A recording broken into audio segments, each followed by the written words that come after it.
When I asked James why he made a family card for his in-laws, he laughed and said, "They're my family, so they should have won. Right? You got a problem with that." He added, "If you knew who helped you when you were alone, you wouldn't talk like that, would you?" His confident tone surprised me. Was James always like this? He asked, "If you're grateful, you should do more for my family. Then you'll be part of it. Until then, you're on a trial." I had never heard of a trial in marriage before. James explained. I was silent. "It means you're not fully part of the family yet. If you don't like it, you can leave anytime. For now, our family is just the six of us." I was shocked. So I canceled our shared credit cards and moved out right away. Hi, I'm Olivia Cook, and I'm 30 years old. I draw pictures for a living, working from home as a freelancer. Before that, I used to design stuff for a big ad company, but I started doing my own thing about 5 years ago when I got married. My folks passed away in a crash when I was little, so my grandparents raised me. But I moved back to my parents' old place in the city center for college, and I've been there ever since. I met my hubby James at this Italian joint where he worked. It was a cozy spot with good food at decent prices, so me and my work buddies went there a lot. James, the charming waiter, caught everyone's eye, including mine. He was quite the looker. The manager even joked that some folks came just to see him, and I totally got why. Can't deny, I was a bit of a fan myself. He had this cool vibe that really stood out. We grew closer pretty fast, and before we knew it, folks were calling us a couple. Surprisingly, we ended up tying the knot. I don't remember much from that time. It's like I was in a bit of a fog. Next thing I knew, I was married to James, my husband. But I did love him, and I was genuinely happy about getting married. I left my job at the design company on good terms and started freelancing. James stuck with his gig at the Italian joint, working odd hours, sometimes late into the night. It got tough to juggle work, so I decided to go solo, something I'd always wanted to do. That sounds smart, Olivia. It'll be easier for you, and it's great to keep doing what you love. James backed me up. And that's how we kicked off our married life. We weren't into big flashy stuff, so we skipped the whole wedding hoopla and just signed the papers. Our families met briefly, and that was that. James went to work, and I held down the fort at home, managing chores and freelancing. Our schedules were all over the place, but we made it a point to have meals together whenever we could. It was simple, but it made us happy. I thought, yep, marriage is pretty sweet. About a year into our marriage, things took a turn for the worse. My family wants to visit. Is that cool? James asked one day. Sure, I replied. I was actually looking forward to it. I'd only had a brief encounter with James's family before, so I figured this would be a good chance to bond with them. Having lost my own parents early on, I always admired James's big family. But when they arrived, 5 of them, I was left stunned. "Hey, which room's mine?" his sister blurted out as soon as they stepped in. She's 35, 3 years older than both James and me, and works at a local store. Her abruptness caught me off guard. She seemed so different from the polite person I'd met before. James's 22-year-old sister was there too, but she stayed quiet, barely saying a word, just like when we first met. Following James's sister's hurried lead, I showed them to the guest room and James's parents to my parents' old room, the only one in Japanese style. I thought it'd suit them best. Once they settled into their rooms, James's sister declared, "Well, since we're all under the same roof now, you better start treating our family right." I was puzzled by her words. But when I turned to James for clarification, he simply chuckled, in a way I'd never heard before. Turns out they gave up their place and moved in here without telling me. He explained, "Sorry. Our family home had to be vacated suddenly, and they had nowhere else to go." I wish he'd informed me earlier. I had assumed it was just for a day or two, not that. James's family didn't hold back. From the moment they moved in, all 4 of them expected me to handle everything while they did nothing, saying whatever they pleased. They made no effort to find jobs or a place of their own. When I asked about their employment, I got yet another surprise. "Oh, I quit that awful job at the supermarket," his sister confessed. She was working, but it turned out to be just a part-time gig. I'd assumed she had a full-time job, given her age, but She admitted she hadn't held a steady job since high school. James's parents also had part-time jobs they gave up before moving in. And his other sister? Well, she was unemployed. She claimed to be a student, but that wasn't true. Why should I work when I'm part of a well-off family now? She reasoned. When I asked who she was referring to, I received another startling response. You, obviously. You received a hefty settlement and insurance payout after your parents' accident, and you don't even have a mortgage on this place. You can live comfortably without having to work, James's sister remarked, chuckling. I voiced my concerns to James when he returned home, but he erupted in a manner I'd never witnessed before. Everyone's exhausted from being suddenly uprooted. Give them some time to recuperate. Or, do you want to kick out my family, Olivia? I was stunned into silence. Then, abruptly, James softened his tone. I'm sorry for yelling. It's been a tough day for me too. Can you please try to be a bit more understanding? Looking back, James was adept at manipulating situations with a blend of kindness and severity. But in that moment, I failed to see it. I agreed to endure a bit longer. The situation with James's family grew more oppressive. They treated me like a servant at home and demanded money whenever they went out. We can't even look for jobs without some cash, can we? It's only fair. But if we can't find work, we'll just keep staying here, they reasoned.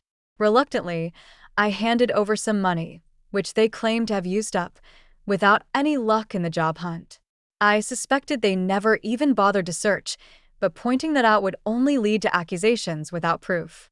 And then James's entire family would lay blame on me for hours. Sharing my concerns with James didn't solve anything. Everyone's feeling frustrated about not finding jobs. Sorry. Just bear with it a little longer. I'll have a talk with them, James would say, attempting to smooth things over. But as time passed, I felt like speaking up was futile.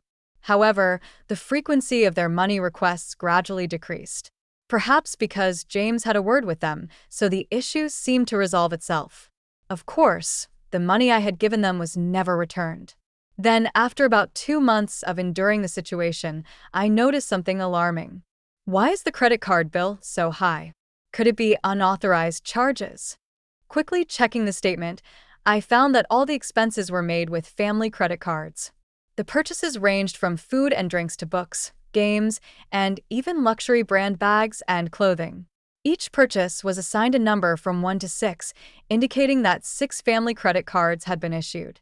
These credit cards were under my name, with James using the family cards. It seems like you'd handle this better, and it's easier to manage payments, right? Can I just leave it to you? He had asked. And I ended up taking charge of them. However, it turned out to be a scam. The cards had been issued without my knowledge.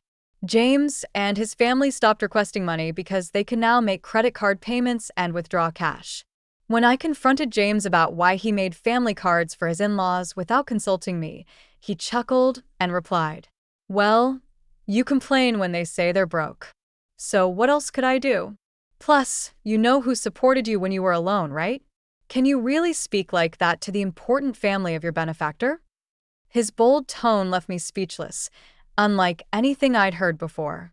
Was James always like this? If you're thankful, you should do more for my family. Then I'll accept you as part of the family too.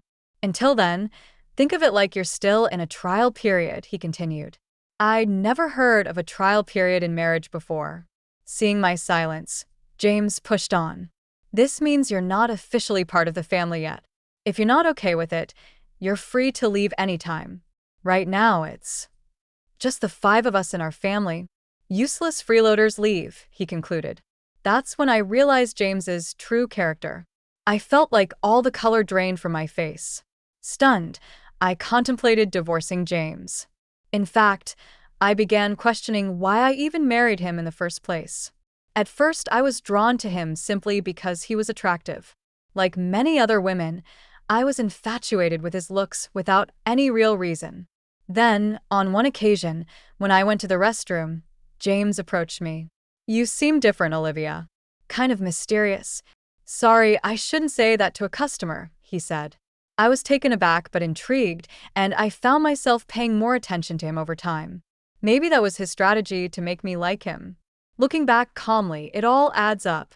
I remember once a colleague joked that I was a wealthy lady living alone in a condo, and it was after that James started chatting with me. Perhaps because he was interested in my wealth and condo. Honestly, James wasn't exactly my type. To put it nicely, he was more modern. If I'm being blunt, he seemed a bit superficial. I preferred mature men who spoke softly and seriously. Yet somehow I ended up falling for James. I always found that perplexing, considering he was the typical handsome guy who could easily charm a woman, especially someone like me, who is new to the working world and not accustomed to men. I fell for his tricks and ended up marrying him. Thinking about it now left me feeling frustrated and ashamed. I wanted to lash out and break things around the house, but I knew better than to act on that impulse. Instead, I resolved to seek revenge. To accomplish that, I had to endure this situation a while longer. Much like James manipulated me, my plan was to gain control over his entire family. The condo we lived in was purchased by my father with a mortgage shortly after I was born.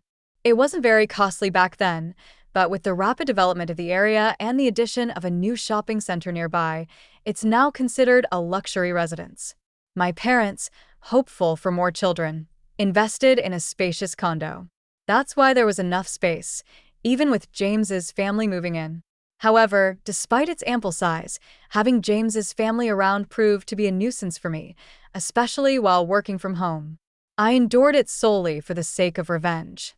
As James's sister pointed out, there's no mortgage payment for this condo.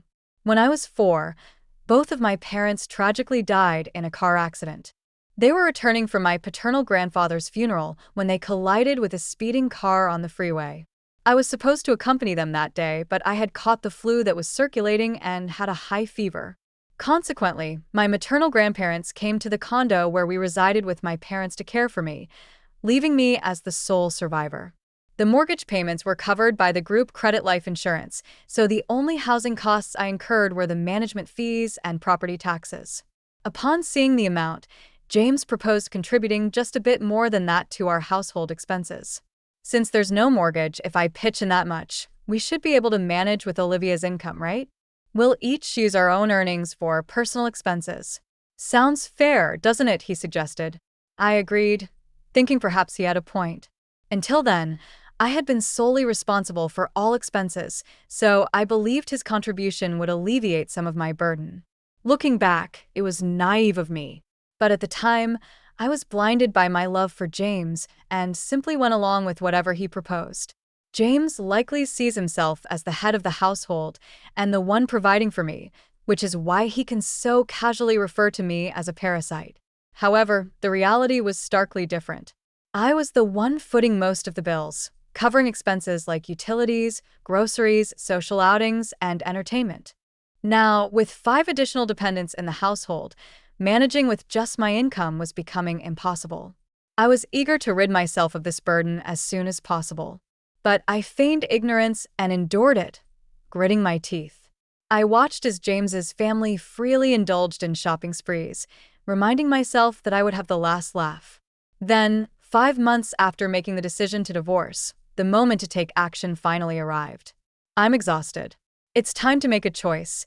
It's either me or your family, I told James, presenting him with an ultimatum.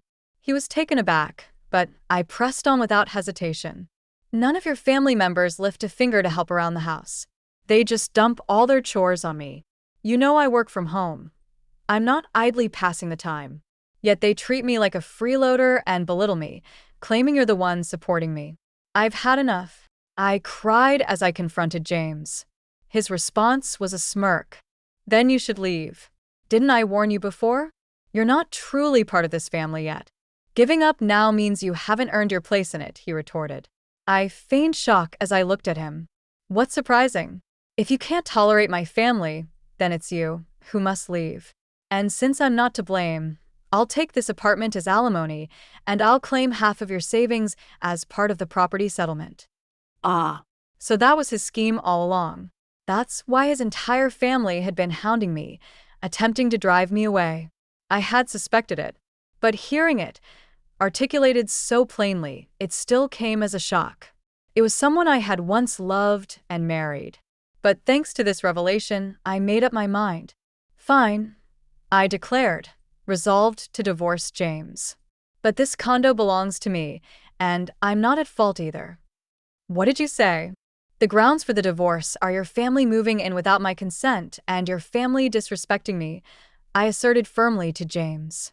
He appeared taken aback by my outright rejection of his terms, not expecting such defiance. It was understandable, as I had always acquiesced to his demands since our marriage. Recalling those moments filled me with anger. I can't stand another moment with you all, so I'll leave now. But be prepared to vacate as well. This is ridiculous. This is our home. We won't leave. Ever heard of tenant rights? You can't just evict us from our own home, James shouted. Ignoring his protests, I left the house and sought refuge at my grandparents' home. I divulged everything to them and requested shelter until matters were resolved. My grandparents were appalled by what I had endured and scolded me for not seeking their counsel sooner. With tears in their eyes, they embraced me. I'm sorry, Grandma, Grandpa. I know I worried you, but I'll be all right now, I reassured them, forcing a laugh through my tears. The day after I left the apartment, James wasted no time contacting me. What's all this about? What mail are you talking about? He inquired about the certified letter. I was impressed by how swiftly things were progressing. I had entrusted the divorce proceedings to a lawyer, and upon informing them of my departure yesterday, they had arranged for everything to be handled promptly today. I'm not paying any alimony, and I'm not leaving the condo, James asserted. However, legally he was obligated to pay, and he had no right to remain in the apartment. What do you mean? The condo was jointly owned since we're married. If that's your stance, then compensate me for half its value to buy out my share, he insisted, making an absurd claim. Continuing this discussion is pointless. Please communicate through my lawyer from now on, I stated firmly, ending the call. I anticipated he would likely call again the next day, but I had no desire to engage in further conversation that day. As expected, he rang me the following morning. What's all this about? He repeated the same line as the day before, displaying a lack of originality. What mail are you referring to? The card's not working? What did you do? What I did was cancel it. That card belonged to me, and you were merely an authorized user on the family card, remember? Indeed, before leaving the house, I had transferred all the accounts linked to that card to another one and terminated it. Naturally, the family cards would cease to function when I canceled mine. I was the one covering the expenses. I explained, yes, you covered the management fees and property taxes for the first 4 months only. It's not substantial, but I can deduct that from the alimony if you prefer, I mocked him. I heard some muffled shouting from the other end of the line. That's right, James had only paid the agreed amount for just 4 months. He had concocted various excuses about work and other matters, always finding a pretext to postpone. Payment then abruptly ceased. If he forgot and assumed he was still paying, that's quite a lapse in memory, but I didn't concern myself with it anymore. As I'm severing ties, his memory holds no significance to me. That's the situation. So please reimburse your share of the living expenses I've been covering, I told him. I had meticulously documented our household expenditures, which I plan to utilize as evidence to equitably divide our savings. It's marital property, he insisted. Yes, understood. Let's divide it accordingly, I acquiesced. He concluded the call with a reminder not to overlook it.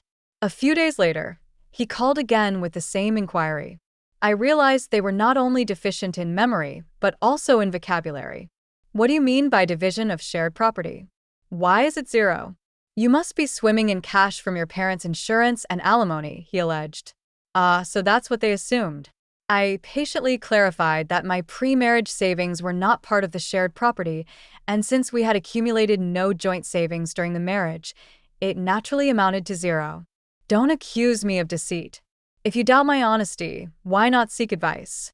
Henceforth, kindly communicate through my attorney. I won't engage in direct communication with you any longer.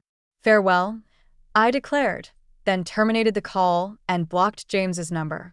1 month after my departure, James and his family finally vacated the apartment, not due to a change of heart, but because they could no longer sustain their lifestyle. Predictably, James's income alone couldn't support a family of 5 accustomed to lavish spending with my card. Asking them to tighten their belts was out of the question. I had intentionally allowed them to use the card for this purpose, knowing it would lead to this outcome. His family began badgering James for shopping funds, and when he refused, they resorted to pilfering from his wallet. Even in his anger, they blamed him for my departure.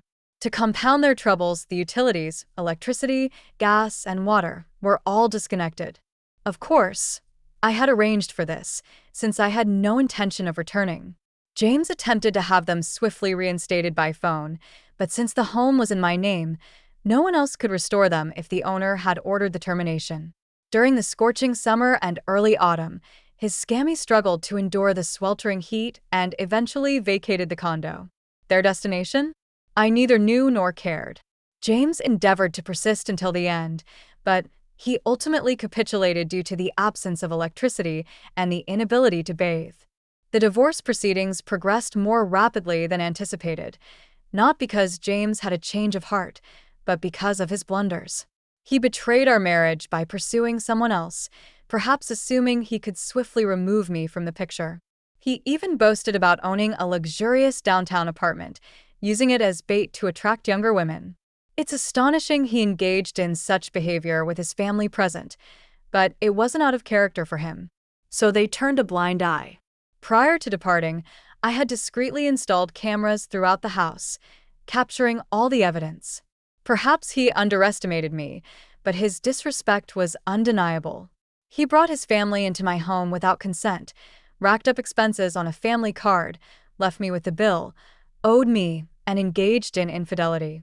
I demanded significant compensation and alimony for these transgressions. When James saw the amount, he visibly paled and begged desperately for reconciliation. However, I harbored no such intentions. Aware of his inability to pay, I pressured him to borrow as much as possible from his company and seized whatever assets I could. When I threatened legal action for fraudulent use of the family card, he reluctantly agreed to my terms. I can only hope he makes diligent efforts to repay his debts. The divorce is now finalized, and I am currently residing at my grandparents' place. I haven't decided what to do with the apartment yet. While it held sentimental value as an inheritance from my late parents, given the circumstances and lack of happy memories associated with it, I may opt to sell it. On the professional front, my career as an illustrator is flourishing. I may soon live independently again, but for now, I'm content working from my grandparents' home.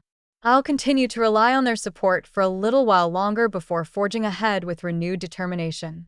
In the future, I'll be more discerning in choosing a partner, prioritizing qualities beyond mere attractiveness. My hope is to find a life partner with whom I can genuinely share my journey.